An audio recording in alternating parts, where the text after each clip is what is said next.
Welcome to Ecclesia Principles, a biblical strategy for believers to engage in God's design for government with Ray Eppard.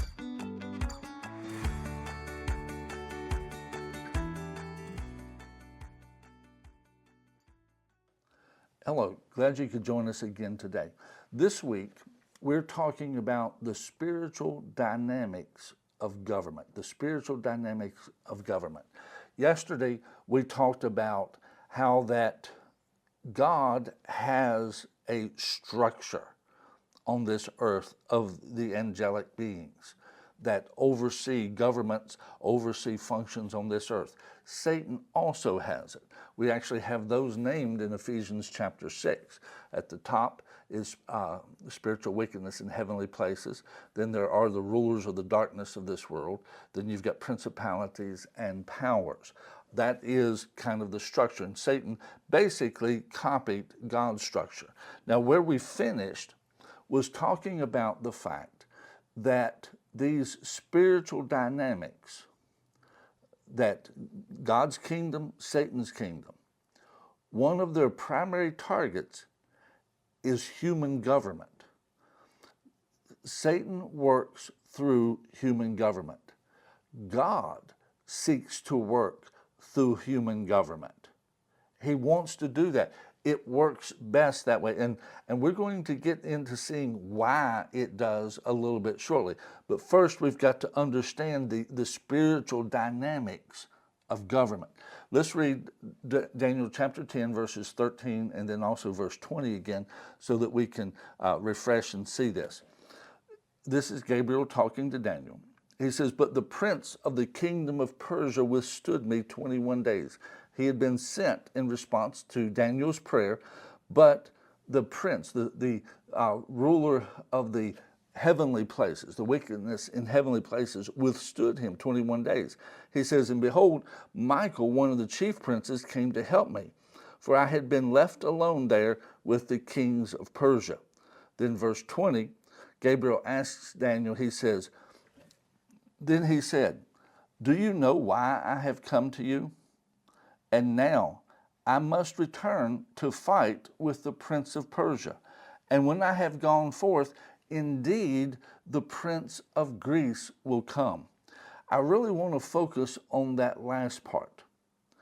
He said, I'm going to go fight with the prince of Persia, but he, the prince of Persia, basically will be replaced by the prince of Greece. We know from history that the Persian Empire was defeated by the Greek Empire. Now notice, Gabriel's message to Daniel is that he is going to be in warfare with this prince of Persia, the spiritual wickedness in heavenly places. And he's going to defeat them. They're going to fight him and they're going to defeat him. But what's going to happen? He's going to be replaced. He's going to be replaced by the prince of Greece.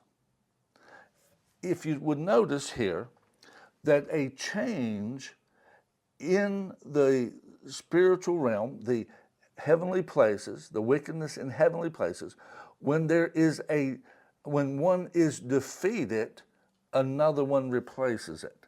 Now, a couple of things I want us to take away from this. Number one, so many times Christians are praying to pull down that spiritual wickedness in heavenly places. It's not going to be a vacuum. It's not that it's just not going to be something else. Something else will take its place. Just like here, we have no scripture that tells us that once we defeat spiritual wickedness in heavenly places, that nothing takes its place. It's just God. No, when the prince of Persia is gone, then the prince of Greece will come. That's what's going to happen. It will be, Satan will replace the one that was defeated. We don't really, in that sense, get rid of them. But notice, when there is a change at that level, the spiritual wickedness in heavenly places, when there is a change at that level, human governments change. The kingdom of Persia was overthrown by the by the Greeks. The Greek Empire overtook the Persians. See, most of the time people think that what happens here on the earth precipitates spiritual dynamics. No, the spiritual dynamics are what create the earthly existence and the earthly experience. We've got to understand that when things change in the heavenly places, governments change. Join us again tomorrow and we'll continue these thoughts and study.